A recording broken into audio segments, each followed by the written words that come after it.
Hello दोस्तों, आप सभी का स्वागत है समसामयिक घटना चक्र के इस ऑनलाइन प्लेटफॉर्म पर। मैं मोहित आप सभी के बीच उपस्थित हूँ। नवधारा बैच के अंतर्गत देखा जाए तो हम लोग बेसिकली इस रिवीजन क्लास के अंतर्गत चर्चा करेंगे जो भक्ति और सूफी आंदोलन है। भक्ति और सूफी आंदोलन से आपके परीक्षा में बार बार सवाल पूछे जाते रहे। जब आप आर का एग्जाम उठा के देख लीजिए, पीसीएस का एग्जाम उठाइए, बीपीएससी का, उत्तराखंड पीसीएस का, कोई भी परीक्षा आप उठा के देखिए, आपसे भक्ति और सूफी आंदोलन से सवाल पूछे ही गए हैं। हर साल 2 से 3 प्रश्न होते हैं, वो भक्ति आंदोलन से हो, ठीक है, या राइटर्स के नाम पूछ ले, या सूफी आंदोलन से सवाल पूछ ले, उनसे जो विभिन्न सिलसिले होते हैं सूफी आंदोलन में उनसे सवाल पूछ ले, आपसे सवाल पूछे जाते रहे हैं। ये क्लास आज आपकी आई है 7:30 बजे। कुछ अपरिहार्य कारणों की वजह से आज करंट अफेयर की क्लास आ नहीं पाई है, तो करंट अफेयर की क्लास की जगह पे ये क्लास आज आपके बीच में आ रही है। आप इस क्लास का आनंद उठाइए। आज के करंट अफेयर की जो क्लास है वो आएगी कल। और कल वाली करंट अफेयर, आज वाली करंट अफेयर दोनों को मर्ज करके एक साथ में कल थोड़ा सा लंबा वीडियो होगा, इंतजार करिए, कल आपको वीडियो मिल जाएगा। परेशान मत होइए, कंसिस्टेंसी बनी रहे, सब कुछ मेंटेन रहे, इसी वजह से ये जो क्लास है ये क्लास आपके बीच में लेकर आई जा रही है। आज हम अब इस क्लास में भक्ति और सूफी आंदोलन के बारे में चर्चा करेंगे। जो महत्वपूर्ण फैक्ट आपके परीक्षाओं के लिए इंपॉर्टेंट है, बेसिकली रिवीजन सीरीज ही है। रिवीजन सीरीज के अंतर्गत जितने भी महत्वपूर्ण फैक्ट डाटा हो सकते हैं आपकी परीक्षा के लिए जरूरी, वो सब कुछ आपके समक्ष प्रस्तुत किए जाएंगे। और इसको वीडियो को एक बार देखिए, 2 बार देखिए, साथ ही साथ याद करने का प्रयास करिए। बहुत सी चीजें इसमें ऐसी हैं जो आपने पहले से पढ़ रखी है, कुछ चीजें आपको नहीं मिलेंगी, कुछ आपको बहुत एकदम नया सा लगेगा कि हम पहली बार पढ़ रहे हैं। तो हर चीज का लुत्फ उठाइए। जो भी वीडियो आपको प्रोवाइड किया जा रहा है, उन वीडियो को इस बात का ध्यान रख के तैयार किया जाता है कि फैक्चुअल एरर कोई ना हो, ठीक है, कोई भी फैक्चुअल एरर ना हो। इसी वजह से इन सब बातों पे थोड़ा सा समय लग जाता है। आप कहते हैं सर वीडियो डेली लाया करिए।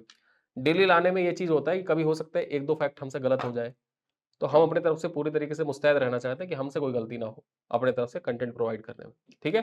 तो भक्ति और सूफी आंदोलन से संबंधित जो महत्वपूर्ण फैक्ट्स हैं, आइए स्टार्ट करते हैं। और बेसिकली जो पहले हमारे वीडियोस आए थे किताबों के ऊपर सीरीज जो आई, ठीक है, चाहे हम आधुनिक भारत की किताबों पर चर्चा किया हमने, फिर उसके बाद प्राचीन इतिहास पर चर्चा किया, भक्ति सूफी पे चर्चा करते हैं, इसके बाद फिर जो मध्यकालीन इतिहास की प्रमुख किताबें हैं उन पे वीडियो आएगा। और ऐसे ही अनावरत धीरे धीरे करके वीडियो आते रहेंगे, आपका रिवीजन भी होता रहेगा। और फिर उसके बाद एग्जाम जब आएगा, तो नजदीक जब आएगा, आरओ की परीक्षा हो या पीसीएस का एग्जाम हो, हम लोग रैपिड फायर तरीके से, जैसे हम लोगों ने यूपी पीसीएस 2024 के पहले रैपिड फायर तरीके से रिवीजन किया, अच्छे खासे प्रश्न वहां से परीक्षा में आपको देखने को मिले, वो सब कुछ हम लोग फिर से करेंगे। चलिए भक्ति और सूफी आंदोलन पर चर्चा करते हैं, ठीक है। सबसे पहले बात करें तो भक्ति आंदोलन का उदय सर्वप्रथम द्रविड़ देश में हुआ था। जो द्रविड़ क्षेत्र था, वहां पर जो दक्षिण भारत का क्षेत्र है, दक्षिण भारत के क्षेत्र में सबसे पहले जो भक्ति आंदोलन है उसका उदय हुआ। वहां से प्रचार प्रसार उत्तर में किया गया। सबसे पहले जो भक्ति आंदोलन का उदय था वो दक्षिण भारत में हुआ था, द्रविड़ देश में हुआ। उसके बाद प्रचार प्रसार उत्तर भारत तक फैला, ठीक है। भागवत पुराण में कहा गया है कि भक्ति द्रविड़ देश में जन्मी है, ठीक है। जो भागवत पुराण है वहां पर यह बात कहा गया है कि जो भक्ति है वो द्रविड़ देश में जन्मी है, कर्नाटक में विकसित हुई और कुछ काल तक महाराष्ट्र में रहने के बाद गुजरात में पहुंचकर जीर्ण हो गई। ये बात कहां पर कही गई है? ये बात कही गई भागवत पुराण में, ठीक है। भागवत पुराण में बात कही गई है कि जो भक्ति है इसका जन्म कहां पर हुआ? इसका जन्म हुआ द्रविड़ देश में, कर्नाटक में इसका विकास हुआ, महाराष्ट्र में कुछ काल तक ये ठहरी और उसके बाद गुजरात पहुंचकर ये जीर्ण हो गई, ठीक है। यानी कि जो प्रचार प्रसार है वो साउथ इंडिया से देखा जाए तो नॉर्थ इंडिया की तरफ होता रहा। आगे बात करें तो भक्ति आंदोलन का सूत्रपात दक्षिण में 8वीं शताब्दी में महान दार्शनिक शंकराचार्य के उदय के साथ ही हुआ, जिन्होंने विशुद्ध अद्वैतवाद का प्रचार किया था। किसका? विशुद्ध अद्वैतवाद का प्रचारक कौन थे? शंकराचार्य थे, ठीक है। शंकराचार्य, इनके द्वारा ही देखा जाए तो 4 मठों की स्थापना की गई थी। चारों दिशाओं में 4 मठ की स्थापना की गई थी, ठीक। 4 दिशाओं में 4 मठ की स्थापना किसके द्वारा की गई थी? शंकराचार्य के द्वारा ही की गई थी। आगे हम बात करें, भक्ति आंदोलन को दक्षिण में वैष्णव अलवार संतों और शैव नयनार संतों ने प्रचारित किया। जो भक्ति आंदोलन था दक्षिण भारत में किसके द्वारा प्रचारित किया गया? जो वैष्णव संत थे अलवार, ठीक है। और शैव संतों को क्या कहा जाता था? नयनार कहा जाता था। जो शैव संत होते थे, शैव संतों को नयनार कहा जाता था, और जो अलवार थे वो कौन थे? वो वैष्णव संत थे। आगे हम बात करें, भक्ति आंदोलन का पुनर्जन्म 15वीं-16वीं सदी में हुआ, जब इसका नेतृत्व बागडोर, कबीर, नानक, तुलसी, सूर और मीराबाई ने संभाला। यहां पर देखा जाए तो ये 8वीं शताब्दी की बात तो चल रही थी कि 8वीं शताब्दी में शंकराचार्य के द्वारा ही भक्ति आंदोलन का उदय हुआ, शुरुआत हुई। लेकिन उसके बाद क्या होता है, कुछ टाइम पीरियड बाद गुजरात में जब यहाँ बात की गई भक्ति भागवत पुराण में कि गुजरात में आके जीर्ण हो गई, उसके बाद वापस से इसको रिवाइव करने का कार्य किसके द्वारा किया गया? कबीर, नानक, तुलसी, सूरदास, मीराबाई इत्यादि के द्वारा वापस से इसकी बागडोर संभाली गई और इसका पुनर्जन्म हुआ भक्ति आंदोलन का। मध्यकालीन भारत में सूफियों के उद्भव से समाज में समरसता फैलने में मदद मिली। जो सूफी थे उन्होंने भी समाज में समरसता फैलाने में मदद की। ये सूफी ध्यान साधना और कठोर श्वास नियमन जैसी योगिक क्रियाओं पर को किया करते। जो सूफी संत होते थे बेसिकली क्या करते थे, मेडिटेशन पर ज्यादा ध्यान देते थे। ठीक है, कठोर श्वास नियमन मतलब मेडिटेशन आपको करना है। जब भी आप मेडिटेशन करने बैठिए तो मेडिटेशन का मतलब ये नहीं होता है कि आप कानों में ईयरबड लगा लिए या कानों में ईयरफोन लगा लिए और मेडिटेशन का कोई साउंड स्टार्ट कर दिया, करना शुरू कर दिया, थोड़ी देर ध्यान में बैठे रहे, फिर दिमाग इधर उधर भटक रहा है। कुछ नहीं, आपको मेडिटेशन करना है, कुछ मत करिए, आप ध्यान में बैठिए और आप अपनी सांसों पे ध्यान लगाइए। ठीक है, कितना सांस अंदर लेना है, सांस आप छोड़ रहे, आप उस पर ध्यान लगाइए। यही चीज करना होता है मेडिटेशन में। तो सूफी संत क्या करते थे, ये जो कठोर श्वास नियमन जैसी योगिक क्रियाएं सूफियों के द्वारा की जाती थी, वे एकांत में कठोर योगिक व्यायाम करते थे और समाज में एकता सौहार्द फैलाने तथा श्रोताओं में आध्यात्मिक हर्षोन्माद उत्पन्न करने के लिए गीतों तथा संगीतों का सहारा लेते थे। ठीक है, सूफी संत क्या करते थे, यही कार्य करते थे। आगे हम बात करें, कामरूप जो असम राज्य में स्थित है, जो कामरूप है, असम का पुराना नाम ही कामरूप था, वहां पर वैष्णव धर्म को लोकप्रिय बनाने का कार्य किसके द्वारा किया गया, शंकर देव के द्वारा किया गया था। जो शंकर देव थे, शंकर देव के द्वारा ही जो कामरूप क्षेत्र था वहां पर वैष्णव जो संप्रदाय था, वैष्णव धर्म था, इसको लोकप्रिय बनाने का कार्य किया शंकर देव ने। आगे हम बात करें, एकेश्वरवाद उनके धर्म का मूल उद्देश्य था। जो शंकर देव थे, शंकर देव ने मूल रूप से देखा जाए तो एकेश्वरवाद को प्रेरित किया। वे विष्णु तथा उनके अवतार कृष्ण को अपना अभिष्ट मानते थे। जो शंकर देव थे ये विष्णु को तथा कृष्ण को अपना अभीष्ट मानते थे, यानी कि इन्हीं को अधिष्ठाता मानते थे अपना। ठीक है, उन्होंने एक शरण संप्रदाय की स्थापना की। परीक्षा में आपसे पूछे कि एक शरण संप्रदाय की स्थापना किसके द्वारा की गई, शंकर देव के द्वारा की गई। शंकर देव के द्वारा एक शरण संप्रदाय की स्थापना की गई। वे कर्मकांड और मूर्ति पूजा दोनों के विरोधी थे। ये पॉइंट याद रखिएगा, कथन करना में आपसे पूछा जा सकता है कि शंकर देव वैष्णव संत थे। ठीक है, वैष्णव संत थे। और दूसरा कथन दे दे कि वे मूर्ति पूजा के विरोधी थे। तो आप सोचेंगे कि कृष्ण जी की मूर्ति, विष्णु जी की मूर्ति, और फिर अचानक से शंकर देव जो है वो मूर्ति पूजा के विरोधी भी हैं। तो आप सोचेंगे कि मूर्ति पूजा के विरोधी नहीं होंगे, तो आप कह देंगे कि नहीं, पहला ही सही है। लेकिन दोनों सही है। वो विष्णु और कृष्ण के उपासक तो थे ही, साथ ही साथ वो कर्मकांड के विरोधी थे और मूर्ति पूजा दोनों के विरोधी थे। वो ये नहीं चाहते थे कि बहुत से कर्मकांड किए जाए भगवान को खुश करने के लिए, प्रसन्न करने के लिए। आप मूर्ति पूजा करें, मूर्ति के सामने खड़े होकर आप उपासना कर रहे हैं, ये सब चीजें वो नहीं मानते थे। वे असम में चैतन्य के रूप में प्रसिद्ध थे। ठीक है, असम का चैतन्य किसको कहा जाता है, असम का चैतन्य शंकर देव को ही कहा जाता है। वो मूर्ति पूजा और कर्मकांड दोनों के विरोधी थे। चलिए आगे बात कर ले श्री वल्लभ के बारे में। तो श्री वल्लभाचार्य सोमायाजी कुल में तेलुगु ब्राह्मण श्री लक्ष्मण भट्ट के पुत्र थे। ठीक है, यानी कि जो वल्लभाचार्य थे इनके पिता का क्या नाम था, इनके पिता का नाम था लक्ष्मण भट्ट। ये पॉइंट याद रखिएगा, परीक्षा में आपसे पूछा जा सकता है। परंपरा अनुसार इन्होंने रुद्र संप्रदाय के प्रवर्तक विष्णु स्वामी मत का अनुसरण किया और विकास करके अपना शुद्ध द्वैतवाद मत यानी शुद्ध अद्वैतवाद या पुष्टि मार्ग को प्रतिष्ठित किया। परीक्षा में आपसे पूछा जा चुका है, मैच द फॉलोइंग में एक तरफ दे देता है नाम और दूसरी तरफ दे देता है उनका जो वाद है, यानी शुद्ध द्वैतवाद। ठीक है, तो यहां पर देखिए शुद्ध द्वैतवाद जो है किसके द्वारा प्रवर्तित किया गया, वल्लभाचार्य के द्वारा प्रवर्तित किया गया। और वहीं पर जो पुष्टि मार्ग है, पुष्टि मार्ग का किसके द्वारा प्रतिपादित किया गया, पुष्टि मार्ग के प्रतिपादक थे वल्लभाचार्य। इनके पिता का क्या नाम था, लक्ष्मण भट्ट इनके पिता का नाम था।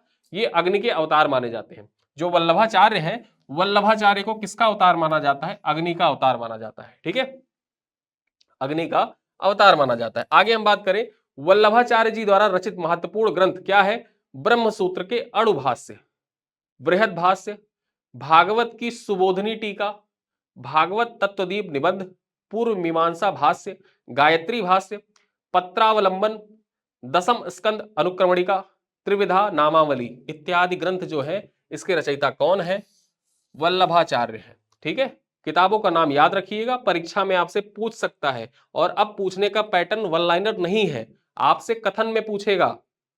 ठीक है, कथन में सवाल पूछेगा कि पुष्टि मार्ग के प्रवर्तक वल्लभाचार्य थे, पहला कथन। दूसरा कथन, इनकी कृति का नाम भागवत तत्वदीप निबंध है। कौन सा कथन सही है, केवल एक सही है, केवल दो सही है, या दोनों सही है, ना ही एक सही है ना ही दो सही है। तो यहां पे दोनों सही है, पुष्टि मार्ग के प्रवर्तक अद्वैतवाद के जो अद्वैतवाद था उसके प्रवर्तक, अग्नि के अवतार माने जाते हैं।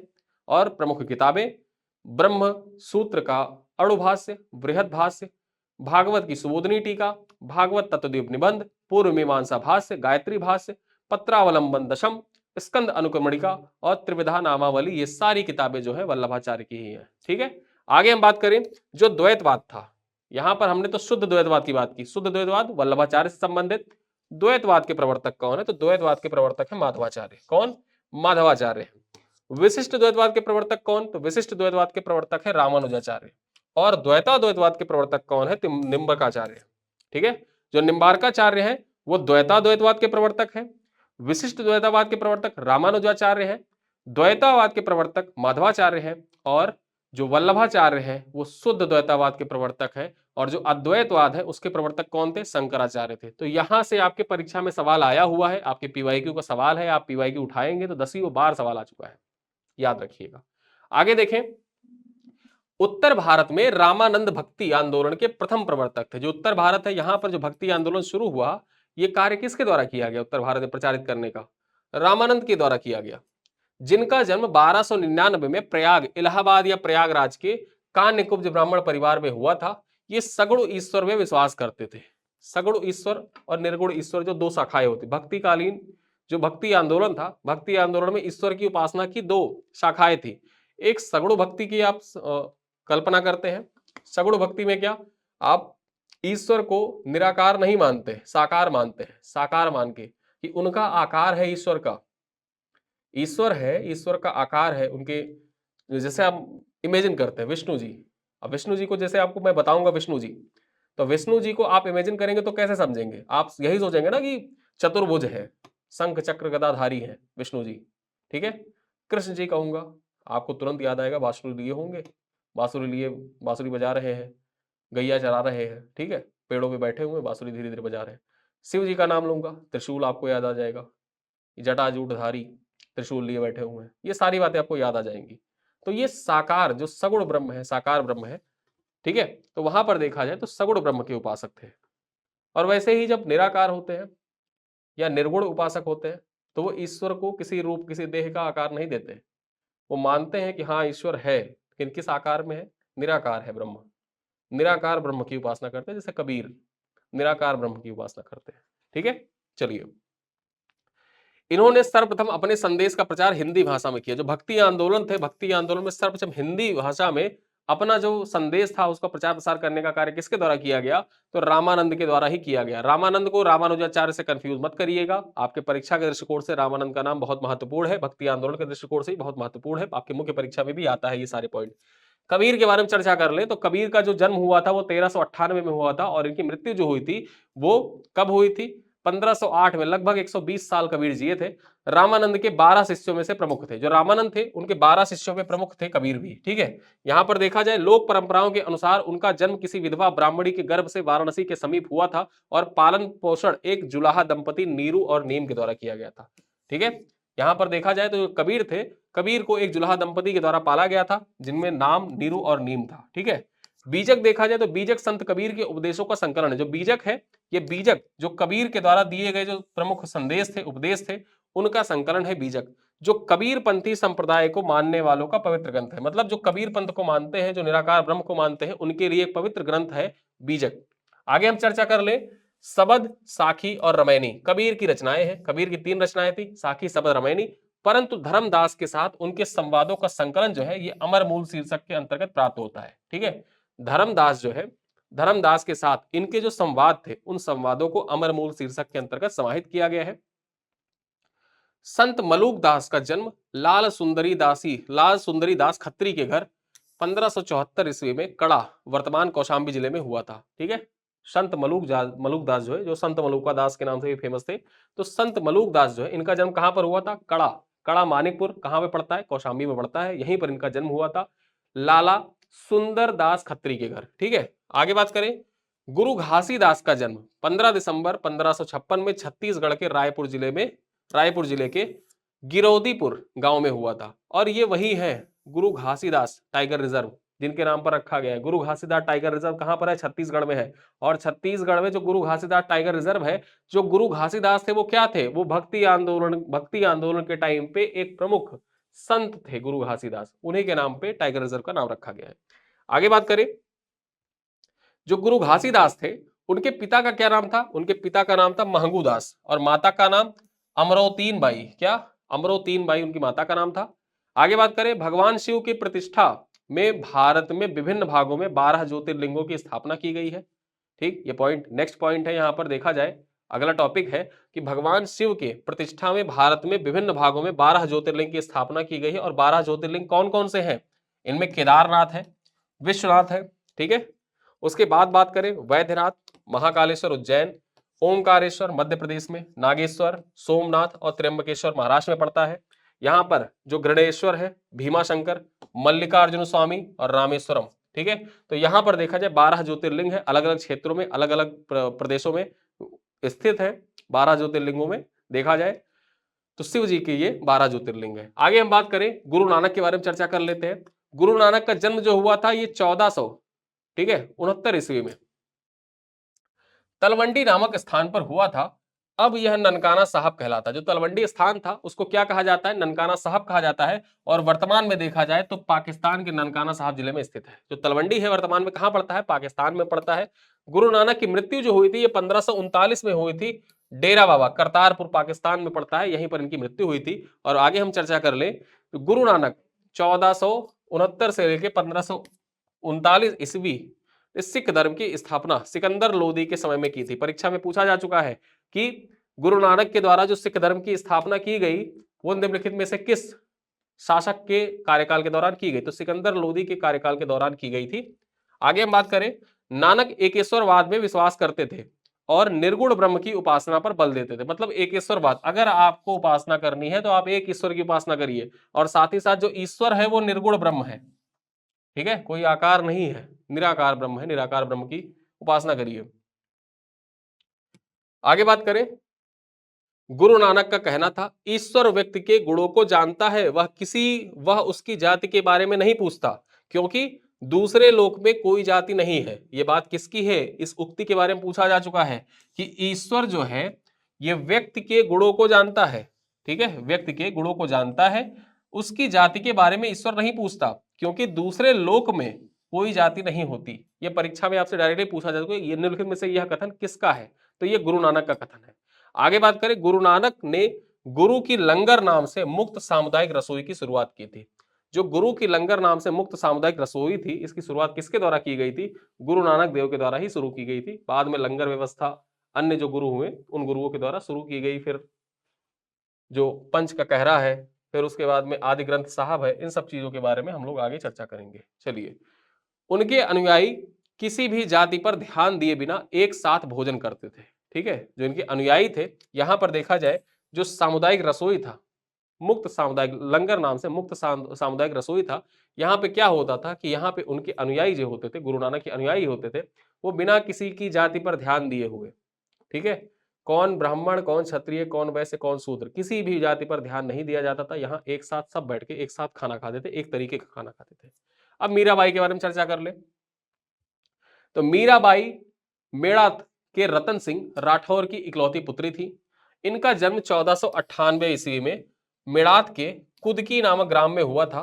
इनका विवाह उदयपुर के प्रसिद्ध शासक राणा सांगा के ज्येष्ठ पुत्र युवराज भोजराज के साथ हुआ था।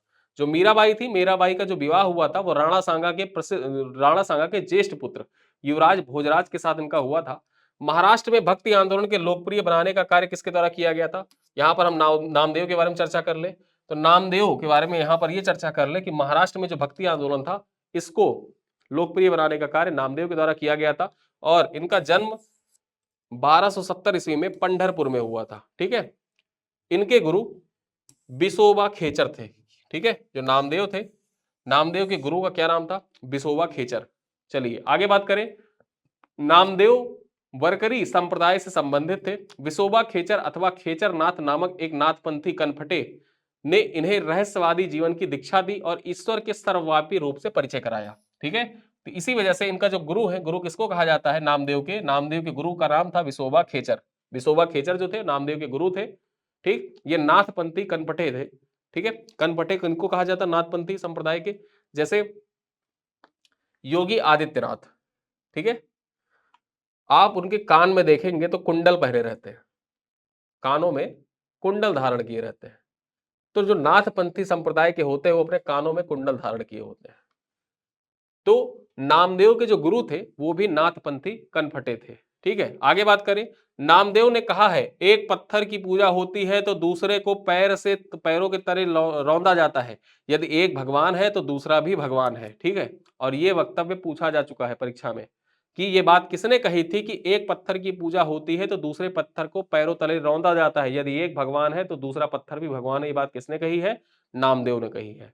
आगे बात करें, उनके कुछ गीतात्मक पद जो है, ये गुरु ग्रंथ साहिब है, नामदेव के कुछ गीत है वो गुरु ग्रंथ साहिब में संकलित किए गए हैं। तुकाराम के बारे में जान लेते हैं। तो तुकाराम का काल जो है ये 1608 से लेकर 1649 के मध्य है।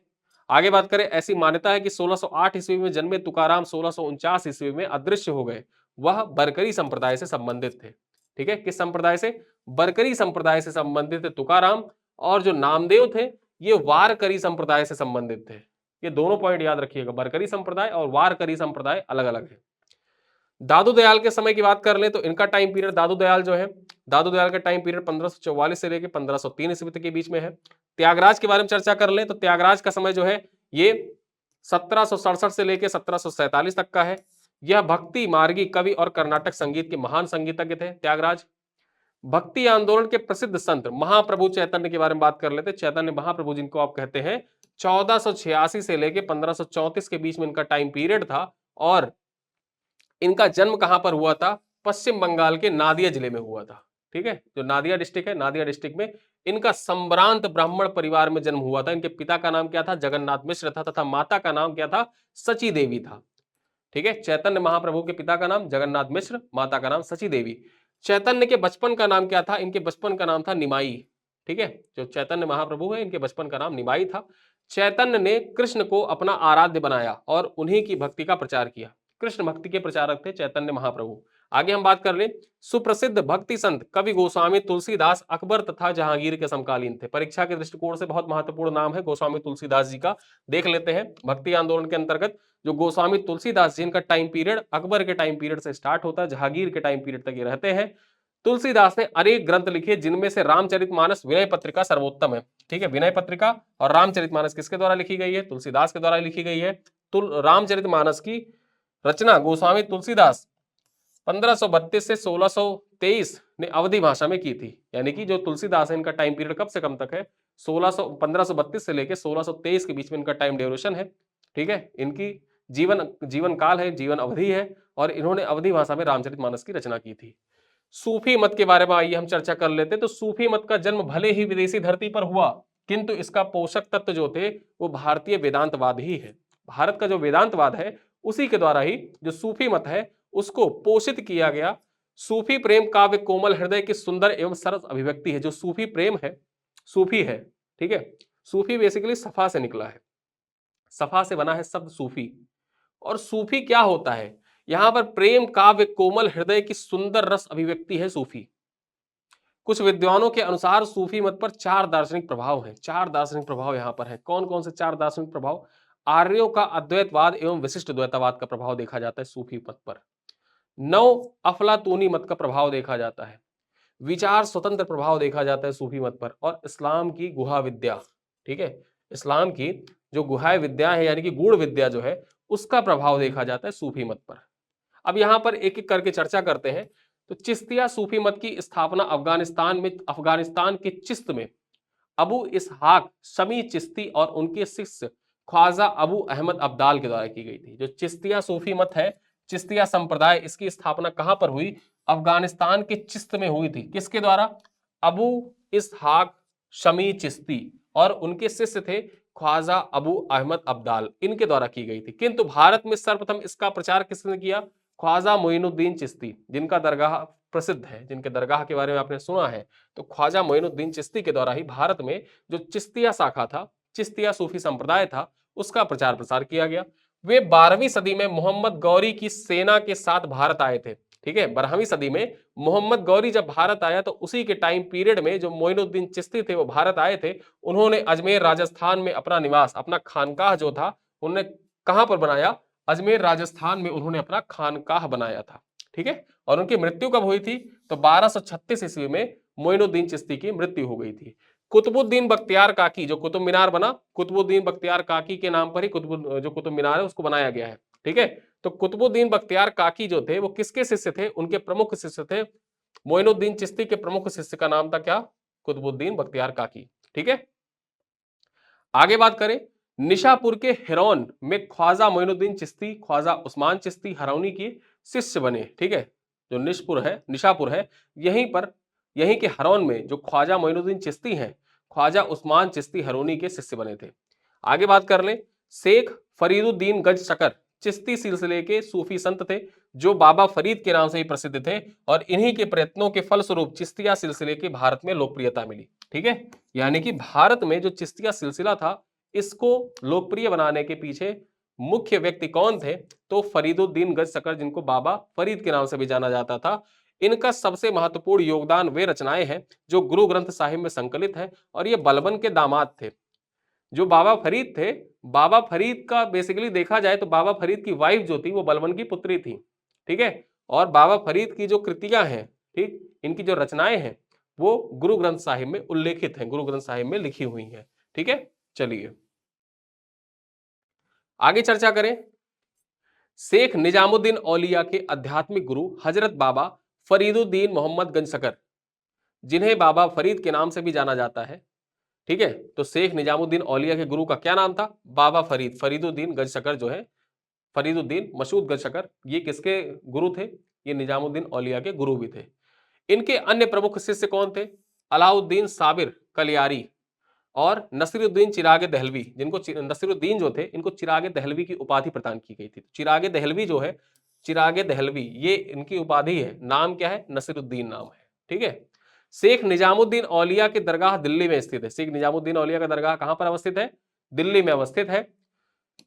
1325 ईस्वी में निजामुद्दीन औलिया की मृत्यु हुई थी। इन्होंने गियासपुर दिल्ली में दफनाया गया। ठीक है। यही गियासपुर में ही निजामुद्दीन औलिया का दरगाह बना हुआ है, जहां पर इनको दफनाया गया, दिल्ली में ही।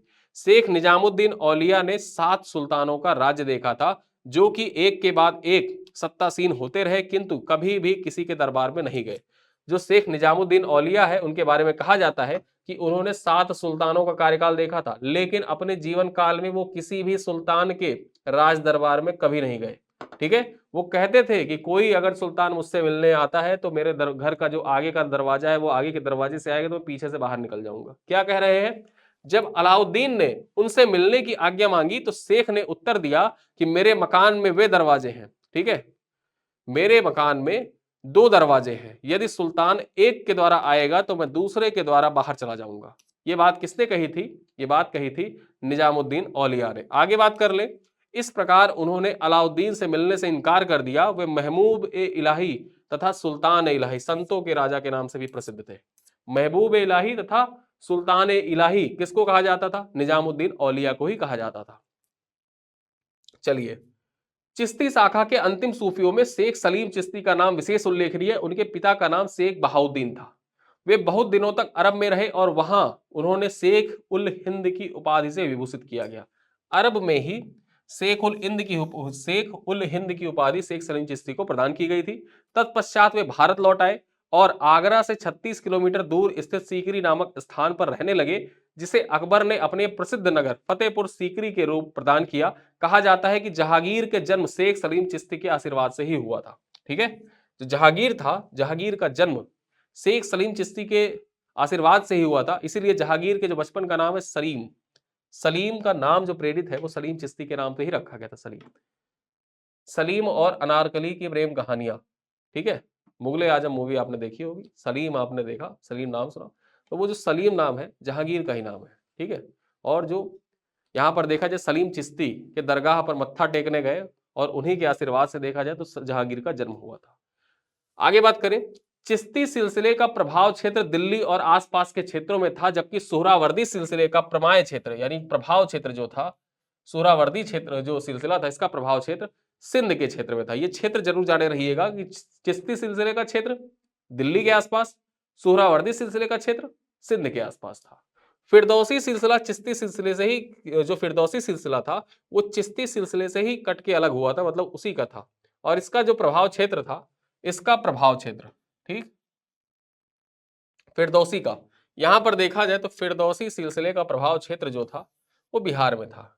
आगे हम बात कर ले, कादरी शाखा की बात कर ले, तो कादरी शाखा के जो सर्वप्रथम संस्थापक थे वो बगदाद के महुद्दीन कादिर जिलानी थे। कौन? महुद्दीन कादिर जिलानी, जिनकी गणना इस्लाम के महान संतों में की जाती है। शेख अब्दुल कादिर जिलानी की प्रमुख उपाधियां थी महबूब ए सुमानी, ईश्वर का प्रेमी कहा जाता था, पीरान ए पीर, संतों का प्रधान, और पीर ए दस्तगीर यानी मददगार संत। ये सब उपाधि किसकी थी? अब्दुल कादिर जिलानी की उपाधि थी। भारत में सर्वप्रथम इस शाखा का प्रचार किसने किया? तो नियामत उल्लाह और मखदूम जिलानी के द्वारा किया गया। किसके द्वारा? नियामत उल्लाह और मखदूम जिलानी के द्वारा भारत में सर्वप्रथम देखा जाए तो कादरिया जो सिलसिला था उसका प्रचार प्रसार किया गया। 15वीं सदी में उनके द्वारा किया गया। मखदूम जिलानी ने उच्च में अपना शिक्षा का केंद्र बनाया। जो उच्च था, यही उच्च में अपना शिक्षा का केंद्र मखदूम जिलानी ने बनाया था। आगे बात कर लें, जो नक्शबंदी सिलसिला है, तो नक्शबंदी सिलसिले की स्थापना 14वीं सदी में देखा जाए तो बहाउद्दीन नक्शबंद के द्वारा की गई थी। किसके द्वारा? बहाउद्दीन नक्शबंद के द्वारा देखा जाए तो नक्शबंदी सिलसिले की स्थापना 14वीं सदी में की गई थी।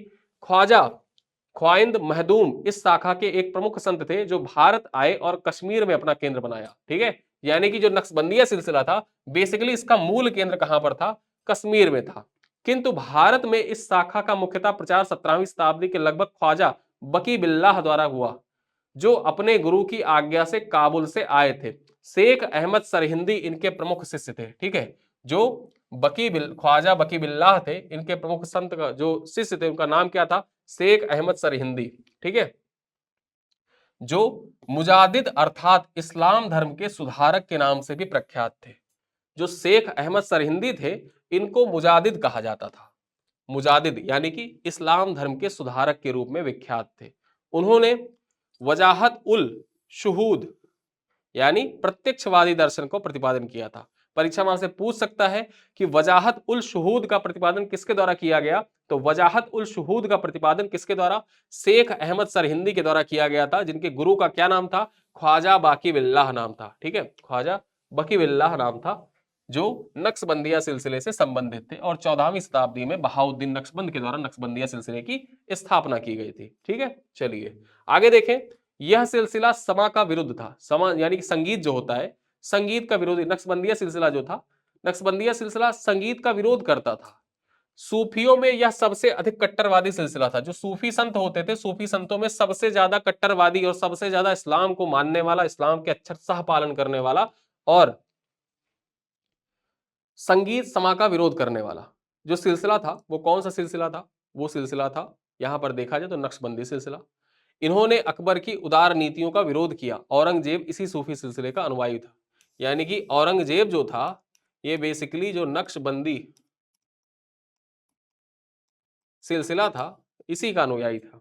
ठीक है, आगे बात करें। सूफी संत शाह मोहम्मद गौस ने कृष्ण को औलिया के रूप में स्वीकार किया। जो कृष्ण थे, कृष्ण को औलिया के रूप में किसने स्वीकार किया? सूफी संत शाह मोहम्मद गौस। नाम याद रखिएगा, परीक्षा में आपसे पूछा जा सकता है। वह सत्तारी सिलसिले के सबसे प्रसिद्ध संत थे। जो सत्तारी सिलसिला था, सत्तारी सिलसिले के सबसे प्रमुख संत कौन थे? यहां पर आप नाम देखिए, शाह मोहम्मद गौस सत्तारी सिलसिले के प्रमुख संत थे। मुगल बादशाह हुमायूं और तानसेन से उनका घनिष्ठ संबंध था। जो मुगल बादशाह हुमायूं थे और तानसेन जो शाह मोहम्मद गौस थे उनके परम मित्र थे। आगे हम बात करें, मोहम्मद गौस की प्रसिद्ध रचना जवाहिर ए खस्म। ठीक है, जवाहिर ए खम्स, जवाहिर ए खम्स इनकी किसकी रचना है? परीक्षा में आपसे पूछे तो आप टिक कर दीजिएगा, मोहम्मद गौस की रचना है, जिसमें उन्होंने अपनी आध्यात्मिक खोज की अभिव्यक्त किया है। ठीक है, उन्होंने हठ योग की एक पुस्तक अमृत कुंड का अनुवाद बहर अल हयात, ठीक है, बहर उल हयात यानी फारसी और अरबी भाषा, फारसी और अरबी भाषा में अमृत कुंड जो हठयोग पर लिखी गई किताब थी उसका अनुवाद किसके द्वारा किया गया? मोहम्मद गौस के द्वारा किया गया। और क्या नाम दिया गया? बहर उल हयात नाम दिया गया। और यह किताब फारसी और अरबी भाषा में अनुवादित है। ठीक है, आगे हम बात करें, सूफी संतों के निवास स्थान को खानकाह कहते थे। क्या कहते थे? खानकाह कहते थे। शमा एक सूफी संगीत समारोह का नाम है। शेख सूफी, जो शेख होता था, सूफीवाद में शिक्षण और मार्गदर्शन के लिए अधिकृत व्यक्तियों को कहते थे। ठीक है, जो शेख कहा जाता था, शेख किसे कहा जाता था? जो सूफी सिलसिला है वहां पर जो अधिकृत लोग होते थे उनको कहा जाता था। आगे हम बात कर लें, इस्लाम के धार्मिक कानूनों को, विद्वानों को, जो इस्लाम में धार्मिक कानून होते थे उनके जो विद्वान होते थे उनको उलेमा कहा जाता था। यहां पर आगे हम बात कर लें रसखान के बारे में, तो एक किताब है रसखान की, प्रेम वाटिका। प्रेम वाटिका काव्य ग्रंथ की रचना रसखान ने की है। इसमें इन्होंने कृष्ण के जीवन को पंक्तिबद्ध किया है। सुजान रसखान भी इनकी प्रसिद्ध रचना है। रसखान की भाषा विशुद्ध ब्रज भाषा है, मतलब रसखान ने जो अपनी रचनाएं की हैं वो किस भाषा में की है? ब्रज भाषा में की है। और जो सुजान रसखान है, साथ ही साथ प्रेम वाटिका, ये दोनों किसकी रचनाएं हैं? ये सब रसखान की ही रचनाएं हैं। आगे देखें, 12 मासा की रचना मलिक मोहम्मद जायसी के द्वारा की गई है। 12 मासा किसकी रचना है, किसकी कृति है? किताबों का नाम भी हम देख रहे हैं, तो मलिक मोहम्मद जायसी के द्वारा लिखी गई है। वहीं पर हम देखें जायसी की पद्मावत, पद्मावत जो लिखी गई है, पद्मावत, अखरावट और आखिरी कलम। ठीक है, यहां पर देखा जाए इसमें पद्मावत जो है वो हिंदी साहित्य का महत्वपूर्ण स्थान है। 12 मासा पद्मावत का ही एक भाग है। ठीक है, 12 मासा जो है ये पद्मावत का ही एक भाग है। और पद्मावत, 12 मासा, अखरावट, आखिरी कलम, ये सब किसके द्वारा लिखी गई है? मलिक मोहम्मद जायसी के द्वारा लिखी गई है। आगे देखें, उत्तर प्रदेश में बाराबंकी से लगभग 12 किलोमीटर दूर देवा शरीफ के प्रसिद्ध सूफी संत हाजी वारिस अली शाह का मजार अवस्थित है। ठीक है, जो देवा शरीफ का मेला लगता है, देखिए उत्तर प्रदेश में 2 मेले बहुत प्रसिद्ध है। एक सैयद सलार मसूद गाजी का मेला। ठीक है, सैयद सलार मसूद गाजी का मेला कहां पर लगता है? बहराइच में लगता है। ठीक है, उर्स मेला है। और एक उर्स मेला है देवा शरीफ का मेला। अब यहां पर देखा जाए, जो प्रसिद्ध सूफी संत थे हाजी वारिस अली शाह, ठीक है, हाजी वारिस अली शाह का मजार है। ठीक, कहां पर? बाराबंकी में। और यही बाराबंकी में देवा पड़ता है। बाराबंकी से 12 किलोमीटर दूर पर पड़ता है देवा, एक प्लेस है देवा नाम का। उसी देवा में देवा शरीफ का मेला भी लगता है। ठीक है, परीक्षा में से पूछे देवा शरीफ का मेला कहां लगता है? बाराबंकी में लगता है। सैयद सलार मसूद गाजी का मेला कहां लगता है? बहराइच में लगता है। आगे देखें, ईसा मसीह के बारे में जान लेते हैं कुछ चीजें। जब हमने गुरु नानक के बारे में जाना, इस्लाम धर्म के बारे में जाना, भक्ति आंदोलन के बारे में जाना, हिंदू धर्म के बारे में जाना, तो यहां पर देखा जाए तो ईसाई धर्म के बारे में कुछ पॉइंट आपके जानना जरूरी है, ताकि सभी धर्मों के जो इंपॉर्टेंट तथ्य हैं, परीक्षा के दृष्टिकोण से महत्वपूर्ण है, वो सब कुछ कवर कर लिए जाए। तो यहां पर ईसा मसीह को इस वजह से शामिल किया गया। ईसा मसीह, जीसस क्राइस्ट का जन्म लगभग 4 ईसा पूर्व में यहूदी प्रांत के बेथलेहम नामक नगर में हुआ था। बेथलेहम नामक नगर में हुआ था। ईसाई मान्यता के अनुसार ईसा मसीह सूली पर चढ़ाए जाने के तीसरे दिन पुनर्जीवित हुए थे। इसी की याद में ईस्टर त्योहार मनाया जाता है। गुड फ्राइडे ईसा मसीह की शहीदी दिवस के रूप में ईसाइयों द्वारा मनाया जाता है। यानी कि गुड फ्राइडे जो होता है ईसा मसीह की शहीदी दिवस होती है। और देखा जाए, जब ईसा मसीह को सूली पर चढ़ाया गया था तो सूली पर चढ़ाए जाने के तीसरे दिन ईसा मसीह पुनर्जीवित हुए थे। और उसको किस त्योहार के रूप में मनाया जाते हैं? ईस्टर के रूप में मनाया जाता है। ठीक है, आगे हम देखें, बाइबल के अनुसार ईसा मसीह को शुक्रवार यानी फ्राइडे के दिन सूली पर चढ़ाया गया था। असीसी के संत फ्रांसिस, इनका टाइम पीरियड कब से कब तक है? 1181 से 1226 तक है। ऐसे ईसाई संत हैं जो पशु पक्षियों से प्रेम के लिए विख्यात है। जो असीसी के संत है, संत Francis, saint Francis, saint Francis जो है ये पशु पक्षी प्रेम के लिए विख्यात थे। आगे हम बात करें, वेटिकन, वेटिकन सिटी के बारे में चर्चा कर लेते हैं। जब ईसाई धर्म के बारे में चर्चा हो रही है तो जो ईसाई धर्म का धार्मिक केंद्र है वेटिकन, उसके बारे में चर्चा कर लेते हैं। वेटिकन इटली में स्थित स्थल रुद्ध संप्रभु देश है। इसका कुल क्षेत्रफल मात्र 44 हेक्टेयर है, जो विश्व का सबसे छोटा, ठीक है, विश्व के सबसे छोटे स्वतंत्र देश है। यह रोम के पादरी, जिन्हें पोप भी कहा जाता है, उनके द्वारा शासित है। इसे देखा जाए, इसे रोमन कैथोलिक चर्च की राजधानी के रूप में भी जाना जाता है। मदीना पश्चिम, यहां पर हमने ईसाई धर्म के बारे में चर्चा कर ली। अब कुछ जानते हैं मुस्लिम धर्म के बारे में, जो उनका इंपॉर्टेंट प्लेस है उस पर चर्चा कर लेते हैं। मदीना पश्चिम सऊदी अरब में हिजाज क्षेत्र में स्थित एक शहर है। यह मक्का के बाद इस्लाम धर्म का दूसरा पवित्र शहर है। ठीक है, तो यहां पर हमने इस्लाम धर्म, ईसाई धर्म, ठीक है, हिंदू धर्म तथा जो सिख धर्म है, सभी धर्मों के बारे में हमने चर्चा कर ली। जो इंपॉर्टेंट तथ्य आपके परीक्षा के दृष्टिकोण से इंपॉर्टेंट है उन सब पे हमने चर्चा की। कुछ महत्वपूर्ण प्रश्न है इन्हीं क्लास पर आधारित, जिनका उत्तर आपको इस वीडियो के डिस्क्रिप्शन में जब कमेंट सेक्शन में आपको देना होगा। देना इसलिए होगा क्योंकि वो सारे पॉइंट आप इसी वीडियो में आपको सारे पॉइंट मिल जाएंगे और कुछ पीवाईक्यू के सवाल है, वो देखना है कि क्या आप उन पीवाईक्यू के सवालों का उत्तर इसको पढ़ने के बाद दे पाते हैं या नहीं। ठीक है, पहला प्रश्न क्या है कि भक्ति आंदोलन का प्रारंभ किया गया था किसके द्वारा? अलवार संतों के द्वारा, सूफी संतों के द्वारा, सूरदास के द्वारा या तुलसीदास के द्वारा? ये है हमारा प्रश्न नंबर 1। ठीक है, प्रश्न नंबर 1 है। प्रश्न नंबर 2 क्या कह रहा है? भक्ति संस्कृति का भारत में पुनर्जन्म हुआ कब? वैदिक काल में, 10वीं शताब्दी ईसा पूर्व में, 12वीं शताब्दी ईसा पूर्व में, 15वीं और 16वीं शताब्दी ईसा पूर्व में? ये दूसरा प्रश्न है। तीसरा प्रश्न क्या कह रहा है कि बुद्ध और मीराबाई के जीवन दर्शन का मुख्य साम्य क्या है? अहिंसा व्रत का पालन करना, निर्वाण के लिए तपस्या करना, संसार दुखपूर्ण है या सत्य बोलना? बताइए क्या है मीरा और बुद्ध के जीवन में एक समानता? चौथा प्रश्न है कि कोई व्यक्ति किसी व्यक्ति का उससे धर्म संप्रदाय या जाति ना पूछे, यह कथन किसका है? कबीर का है, रामानंद का है, रामानुज का है या चैतन्य का है? ठीक है, तो रामानंद के 12 शिष्य थे, 12 शिष्यों में कबीर का नाम कबीर, धन्ना, ठीक है, उसके बाद में जो रविदास थे, ये सब किसके शिष्य थे? ये सब रामानंद के ही शिष्य थे। और रामानंद के जो शिष्य थे वो विभिन्न जातियों से थे, विभिन्न धर्म संप्रदायों से थे। तो इस वजह से देखा जाए तो ये बात रामानंद के द्वारा ही कही गई थी कि कोई व्यक्ति किसी व्यक्ति से उसका धर्म संप्रदाय या जाति ना पूछे। किसने कहा है? रामानंद ने कहा है। चलिए आगे बात करें। 5वां नंबर का प्रश्न क्या है, ये मैं आपके लिए छोड़ रहा हूं।